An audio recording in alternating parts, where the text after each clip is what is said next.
Mission Impossible Final Reckoning.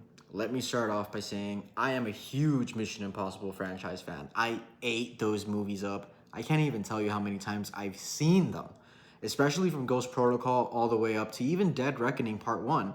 I loved them. With that being said, Final Reckoning was an absolute, as a fan, disappointment.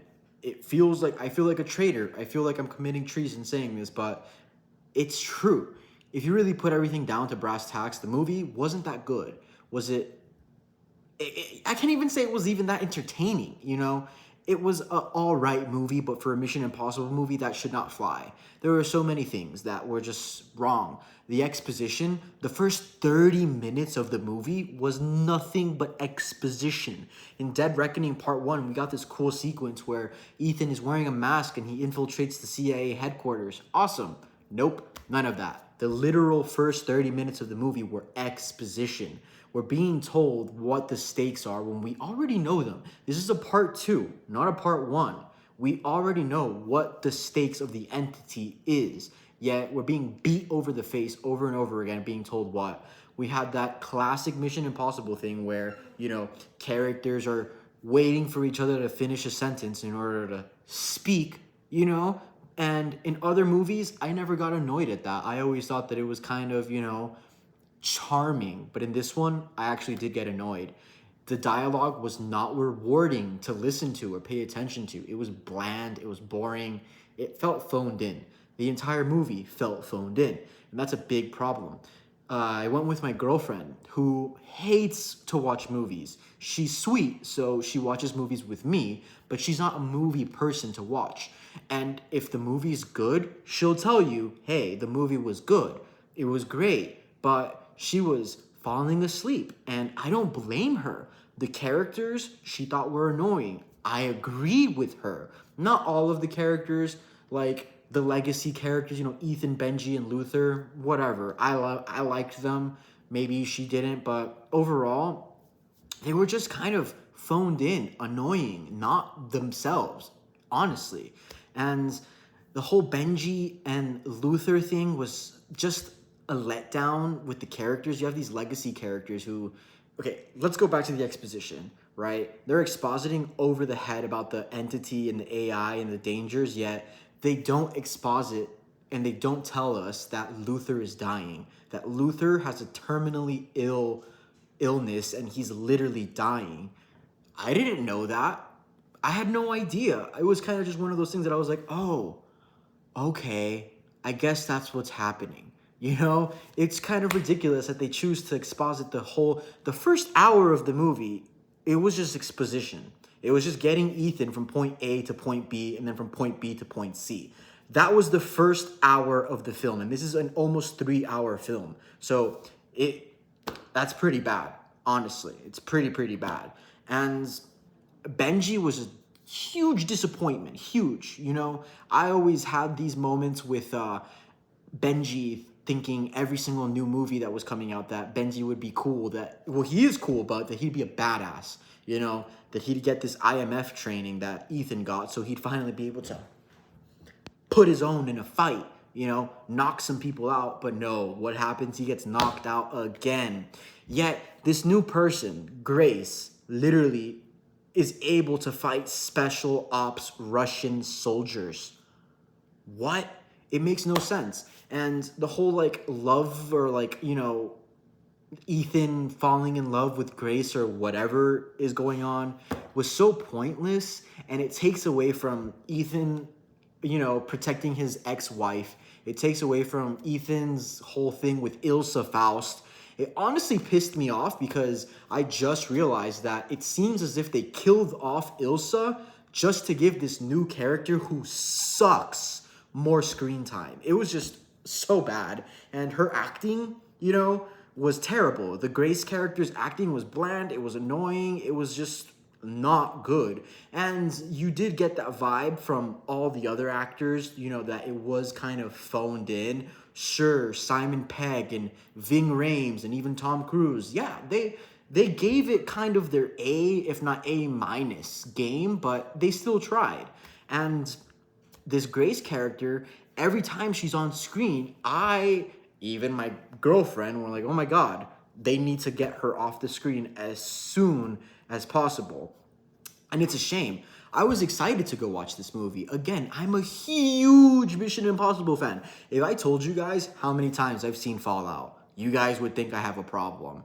Yet, and again, I was excited to go watch it with her. I was like, okay, this will be an actually good movie to show my girlfriend and she would enjoy it. And I found myself like Ant-Man. You guys remember that part in Endgame where Thor is talking to like the whole group, talking about the ether, and everyone's like, oh my God, Thor, you need to shut up right now. And Ant-Man was like, huh, yeah, cool. This is Thor talking right now. So sick.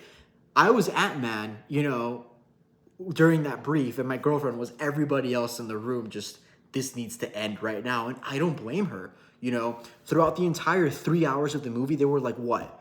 3, if not 2 set pieces that were memorable and actually like good kind of adrenaline rushes. Everything else was just not, it was just exposition over and over and over and over again. And there were so many missed opportunities. I already talked about the Benji missed opportunity, how he could have been finally a badass. Because remember, this is the last movie of the franchise, yet they didn't go with that. But there's also the missed opportunities with the AI and the entity, They had like these small little snippets of like news clips where the children of the atom, which is ripped out of Fallout, but whatever, they're like talking about how the entity is going to rule and, how basically the entity has followers online. That's cool, Where was that though? Where was the army of the entity? You remember how in Batman, the Riddler had his own little like army of boogaloo jigaloo boys who were staging a coup, and they went to the mayoral debate to stage a boogaloo? Awesome, right? Super cool, right? And then here's Batman supposedly having to beat them. Awesome, cool as fuck. And we saw the live stream of Riddler talking to them and why they show up. We had that in Final Reckoning, but they didn't go with it. All we got was one like soldier in the submarine who fought Ethan, and then the only good joke that landed for me, which was the you spend too much time on the internet. Outside of that, what a missed opportunity. And it goes to show the writers, what were they doing? We have things like Paris, Paris was, in my opinion, would have been a much more interesting character to see developed rather than Grace, a pickpocket who gets recruited by the IMF. Sure, it's the same thing that happened to Ethan, but nonetheless, it was so unnecessary. And she's also the MacGuffin that ends up literally saving the world. And of course, Benji was telling her what to do. Benji was telling her how to hack a nuclear bunker that's designed to keep the stored information of all of humanity, just in case a cataclysm happens. So it has like Family Guy all the way to the Bible, right? In a nuclear underground bunker. Yeah, Grace hacks that somehow. And she somehow builds a satellite for that in order to capture the entity. And because you're a pickpocket, only you, Grace, have the ability to quickly, in the blink of an eye, grab the flash drive that has the entity stored in it. It was stupid. They could have done the same thing with the Paris character, who has more of a purpose of being on the team, I think, because this is a person who's trained or knows how to fight, is a tactical person, but, and it could have been a cool scene where in the end, Benji's dying and he's trying to speak a foreign language to Paris, who her native language is French, but they're like being lost in translation because Benji's dying, and there's like that pressure, but it's also kind of funny because it's like, oh, we're trying to save the world, but I don't understand you because we speak a different language. That would have been so much better than just, having Grace being told step by step what to do. It was just annoying. And even Paris, the writers or the producers even messed that up because she's being transferred in through the prison wearing a crop top. What? She's a prisoner being prison transferred with guards, and she's wearing a crop top. This is that thing that Hollywood is doing where they're trying to make women more empowered. A woman needs to save the day, but they don't do it right. That's the problem. It's not that women characters can't shine or anything like that. It's literally just that writers suck at doing it. It's ridiculous. It's so stupid. It kind of makes you think like, wow, they really should have just kept it to Ethan and Benji and Luther, maybe Paris. But alas, they decided not to do that. It's just stupid. And small things like the Dunlow character from like Mission Impossible 1 being brought back to the final movie, that was cool. I'm with it. I'm for it. But at the same time, they dropped the ball on that because this guy who got burned by the CIA, who got sent to the Arctic. I'm sorry, I'm stupid, so I don't know if it was actually the Arctic or not, but he gets sent to the Arctic and he has an Inuit wife, which cute, adorable, awesome, why not? But this guy is the only person in the world who knows where the AI submarine carrying algorithm is? What? How? It's just the writers checking off boxes that need to be checked off. It's stupid. It's lazy. It is so lazy. And honestly, for the finale of a massive 8-movie franchise, it needs to be better. It should have been better. And that's why it's a disappointment. And I also have to say, don't go watch it in IMAX. There was nothing, there was no real scenes that I was like, yeah, it's worth going to see this in IMAX. Yeah, definitely worth the bang of my buck. I went to go watch it in a regular screening, wanting to go watch it in IMAX, but I just couldn't because of the scheduling. And like obviously it was sold out, so I just went to go watch a regular screening. And normally I sit in the back of the theater, but this time around I actually sat like at like the back of the front, so pretty close to the screen, and that was cool. It was immersive. It was fun. But there were no scenes that I was like, yeah, this would be great with the IMAX sound system. There were none. The cinematography was all right. It's not the best cinematography in any Mission Impossible movie. They're not known for cinematography, but still, it was just phoned in. It was boring. You have things like Paris being transferred with a crop top.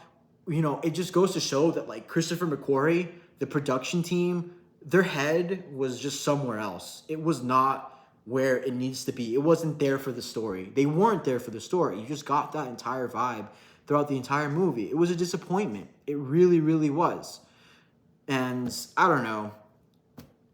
I would say go watch it, have fun. Just don't go with high expectations. Seriously, be prepared to be disappointed. But, besides that, that's it.